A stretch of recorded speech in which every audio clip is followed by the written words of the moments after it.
नमस्कार, स्वागत है आपका बुलेटिन में। सबसे पहले बात करते हैं सीएम के दौरे की। सीएम धामी आज हरिद्वार के दौरे पर जाएंगे, जहां पर वो विकास कार्यों की सौगात देने वाले हैं और साथ ही स्वामी रामदेव और आचार्य बालकृष्ण से मुलाकात भी करेंगे।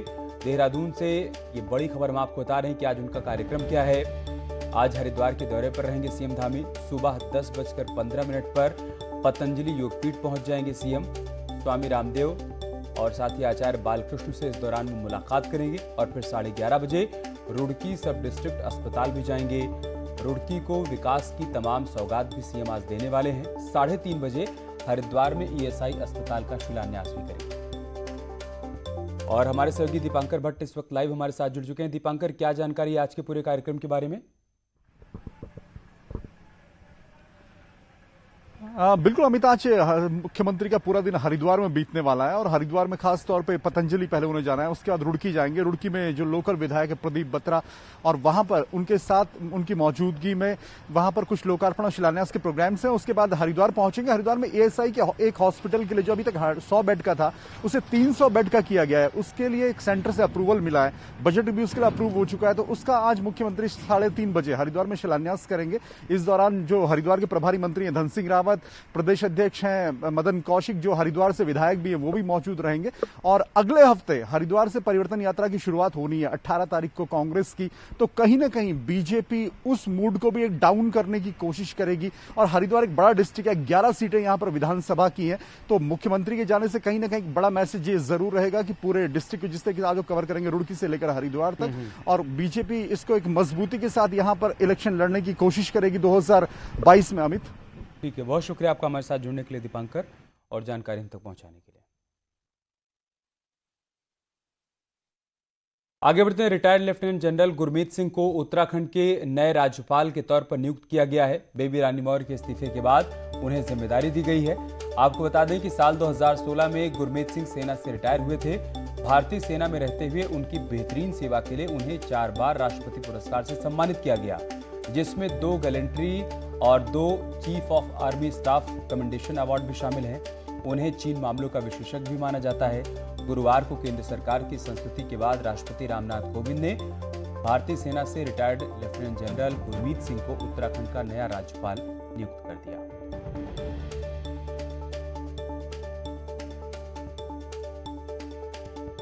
सेना से रिटायर्ड हैं लेफ्टिनेंट जनरल गुरमीत सिंह, उत्तराखंड के राज्यपाल बने हैं।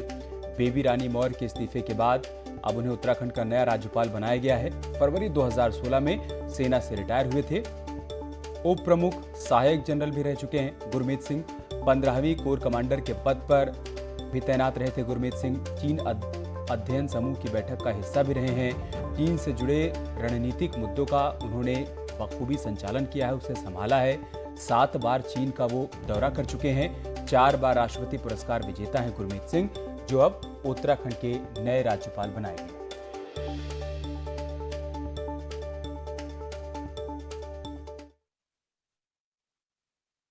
गढ़वाल में मुखौटा शैली में रामायण नृत्य के लिए मशहूर है रंबाड़ उत्सव। रंबाड़ को यूनेस्को ने 2009 में विश्व धरोहर के रूप में शामिल किया। रंबाड़ को पहचान दी चमोली के सलूड़ डूंगरा गांव ने। सलूड़ डूंगरा में पीड़ितों से रंबाड़ उत्सव मनाया जाता है। बताया जा रहा है कई पीढ़ियों से उत्सव यहाँ पर मनाया जा रहा है, लेकिन अपनी परंपरा और संस्कृति को सहेज कर रखने वाले इस क्षेत्र के लोग आज भी सरकारी उपेक्षा का सामना कर रहे हैं। यूनेस्को की सूची में रंबाड़ का नाम आते ही सलूड़ डूंगरा गांव के लिए बनाई गई इस सड़क के हाल को देखिए। सलूड़ डूंगरा, डूंगरी बरोसी, पगनो आदि गांव की करीब 3000 से अधिक की आबादी यहां पर निवास करती है। पिछले 12 दिनों से बंद पड़ी इस सड़क पर बड़े बड़े बोल्डर और मलबे बिखरे हुए हैं। लोग बदहाल सड़क पर चलने को मजबूर हैं, लेकिन लोक निर्माण विभाग सड़क खोलने की जहमत नहीं उठा रहा है।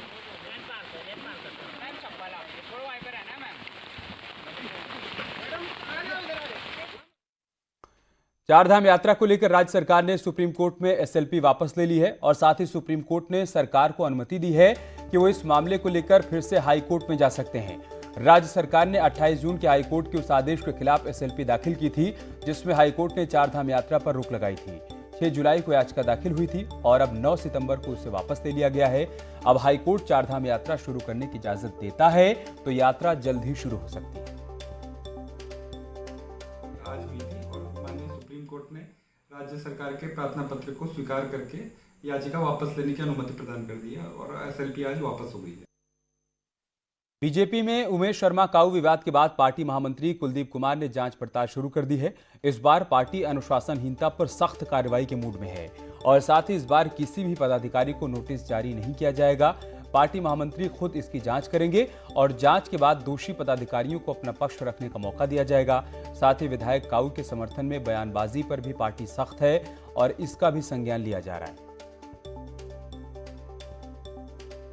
जो मौके पर मौजूद पदाधिकारी हमारे थे उनसे लिखित रूप में पूरी घटना के बारे में व्याख्या मांगी है और दोनों पक्षों को सुनवाई का पूरा मौका देने के पश्चात ही माननीय अध्यक्ष जी को एक रिपोर्ट बना करके मैं दूंगा जिस पर माननीय अध्यक्ष जी निर्णय करेंगे। और अब खबर देहरादून से है। सीएम पुष्कर सिंह धामी ने एचआर मैनेजर्स के साथ मीटिंग की है और अगले 6 महीने में 25,000 रोजगार के टारगेट को लेकर बातचीत हुई है। धामी ने इंडस्ट्री की मदद का भरोसा भी दिया है। सीएम धामी ने कहा है कि राज्य में इंडस्ट्री के लिए प्लान बनाया जाएगा और उसी के तहत सरकार आगे बढ़ेगी।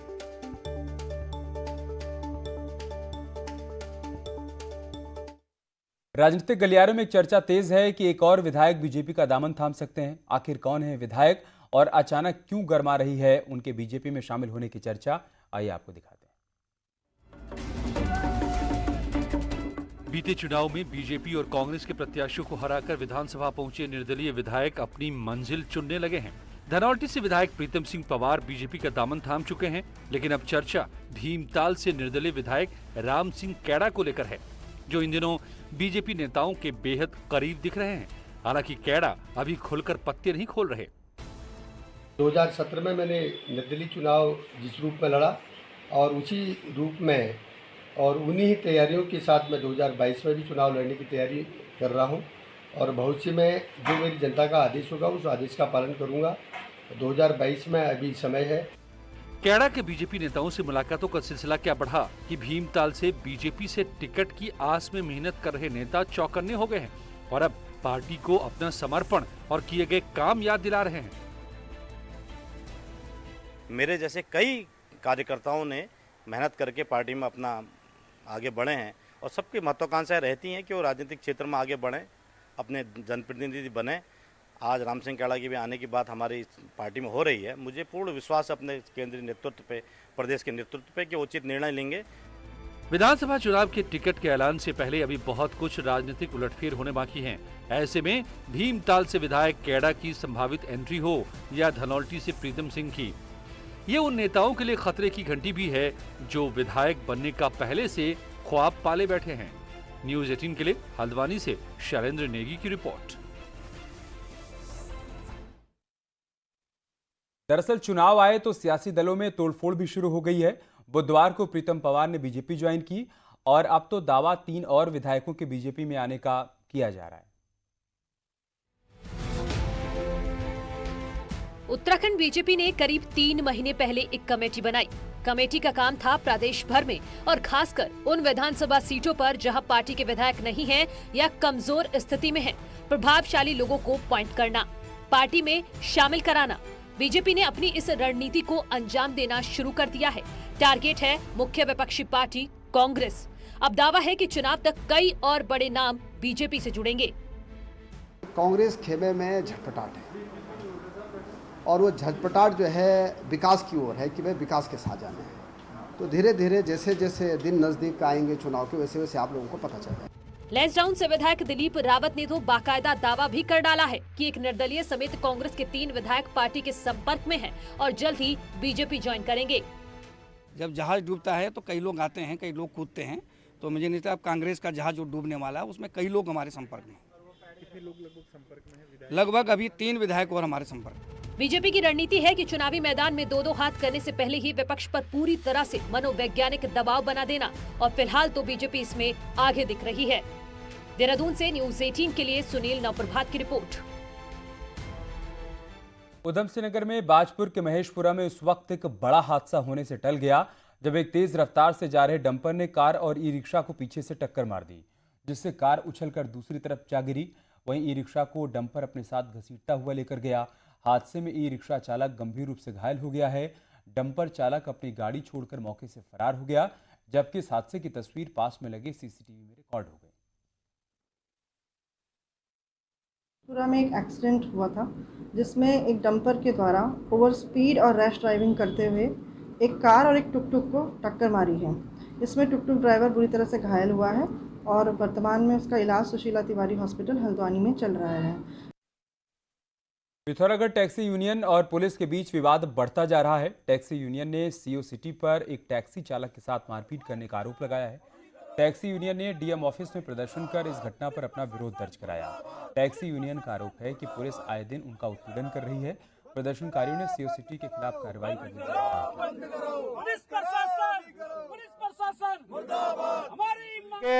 उनकी गाड़ी, ये गाड़ी किनारे लगा रहा था तो उनकी गाड़ी ने इसकी गाड़ी में मार दिया और उसके एवज में गाड़ी तूने मेरी गाड़ी ठोक दी करके और इसको पहले तो हाथापाई कर दी, उसके बाद इसके पेपर ले लिए गए और उसके बाद इसका चालान भी कर दिया गया। तो मतलब पुलिस प्रशासन का ये ऐसा व्यवहार हमें समझ नहीं आ रहा है। बीजेपी ने चुनाव को लेकर मैनेजमेंट शुरू कर दिया है और राष्ट्रीय नेताओं को जिम्मेदारी मिलनी भी शुरू हो गई है, लेकिन कांग्रेस अभी अपने नेताओं के एडजस्टमेंट में ही लगी हुई है।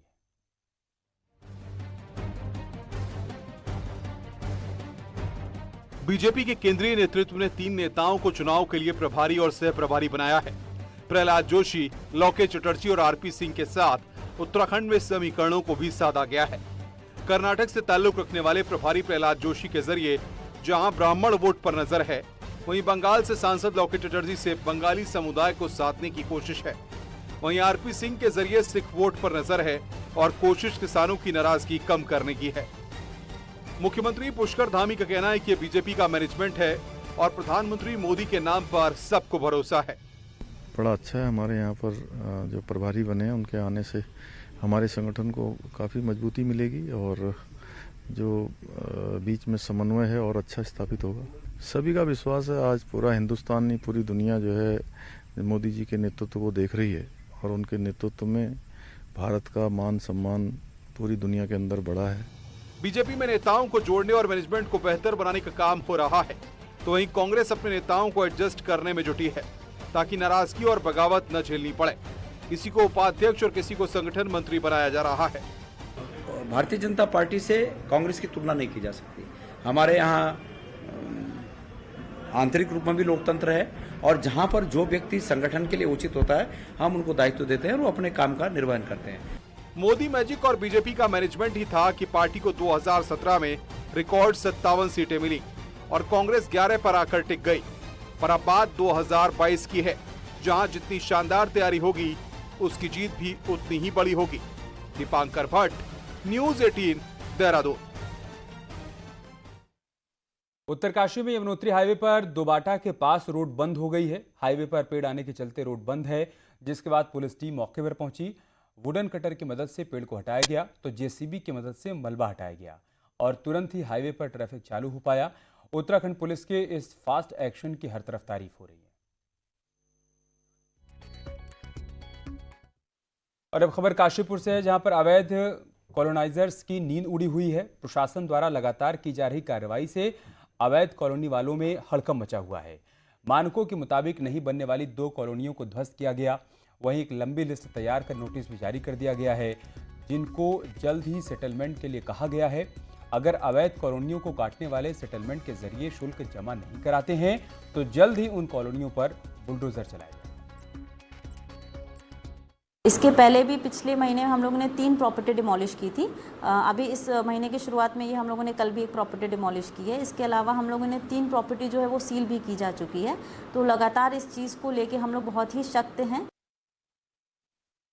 कोविड संक्रमण के चलते इस बार भी आईआईटी रुड़की का दीक्षांत समारोह वर्चुअली होगा। 11 सितंबर को कन्वोकेशन होना है और इस साल 1804 छात्रों को डिग्री दी जाएगी, जिसमें 912 ग्रेजुएट, 685 पीजी और 207 डॉक्टरेट की डिग्रियां दी जाएंगी। मुख्य अतिथि के रूप में यूनिवर्सिटी ऑफ कैलिफोर्निया के चांसलर प्रदीप खोसला मौजूद होंगे। कार्यक्रम के बाद छात्रों को डिग्री बाई पोस्ट भेजी जाएगी।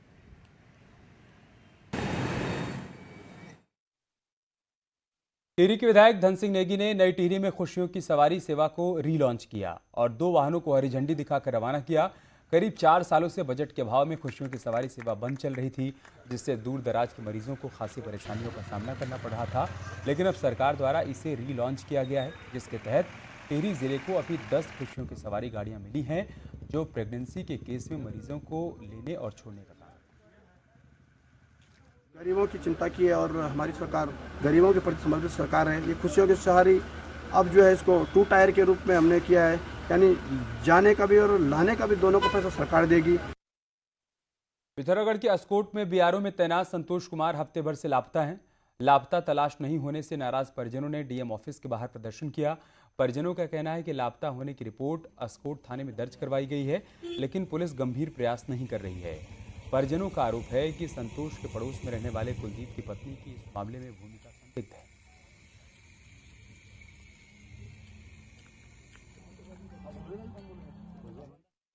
अल्मोड़ा का जीबी पंत हिमालय पर्यावरण एवं विकास संस्थान देश की पहली लाइब्रेरी बनाने की तैयारी में है, जिसमें हिमालय की जड़ी बूटी और पौध को देश भर के लोग खोज पाएंगे। इसके लिए एक डिजिटल लाइब्रेरी बनाई जा रही है, जिसमें 456 पौधों को रखा गया है और 300 पौधों की फोटोग्राफी संस्थान के वैज्ञानिकों द्वारा की जा चुकी है। इस लाइब्रेरी में हिमालयी प्रजातियों के विभिन्न पहलुओं, उनके स्थान, महत्व और संरक्षण की स्थिति के बारे में जानकारी दी जाएगी, जिसमें उत्तराखंड में ही 124 प्रजातियों का चयन किया।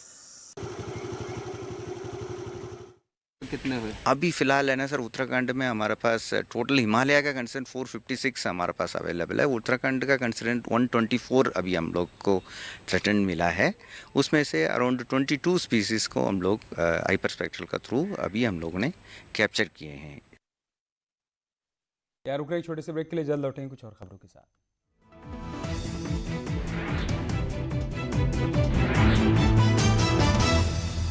तार कब्जे से 2 असला और 4 कारतूस बरामद।